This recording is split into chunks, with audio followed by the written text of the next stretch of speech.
खेड येथील दहिवली भूस्खलनाची घटना ताजी असताना दापोली तालुक्यातल्या आसूद गावामधल्या सातरकरवाडीमध्ये सुद्धा डोंगराला मोठ्या प्रमाणात भेगा गेलेल्या आहेत आणि 5 ते 6 घरांना धोका निर्माण झालेला आहे।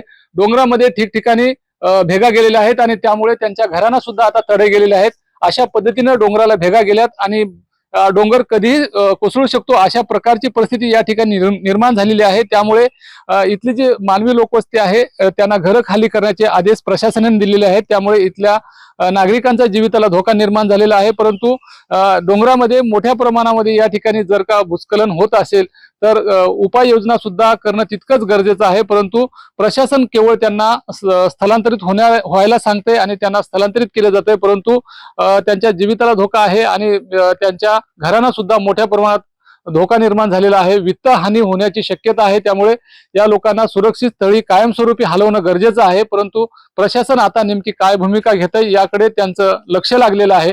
आपण पाहतोय की गेले काही दिवस कोकणामध्ये मुसळधार पाऊस कोसळतोय आणि त्यामुळे ठिकठिकाणी भूस्खलनाच्या घटना समोर येत आहेत। दहिवलीमध्ये जो प्रकार घडला तो प्रकार टाळण्यासाठी प्रशासनाने इथल्या नागरिकांचं स्थलांतर केलेलं आहे। परंतु जरी स्थलांतर केलं असलं तरी इथले जे कुटुंबीय आहेत ते भीतीच्या छायेखाली आहेत। आता त्यांना आपलं घरदार सोडून दुसरीकडे राहावं लागतं आणि अशाच पद्धतीने अनेक घरांना धोका निर्माण झालेला आहे। त्यामुळे पावसाळ्याची खबरदारी घेणं सुद्धा तितकंच महत्वाचं आहे। प्रशासनाने त्यांना स्थलांतरित होण्याचे आदेश दिलेले आहेत, परंतु डोंगराला अशा पद्धतीने भेगा गेलेल्या आहेत त्यामुळे हा डोंगर पूर्णपणे धोकादायक बनलेला आहे।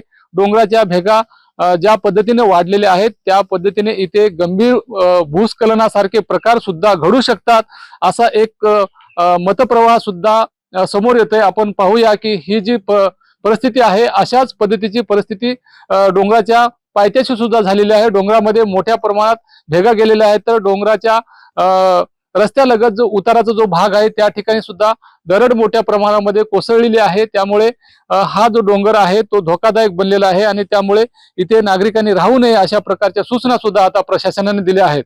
शिवाजी गोरे, न्यूज 18 मराठी, दापोली, रत्नागिरी।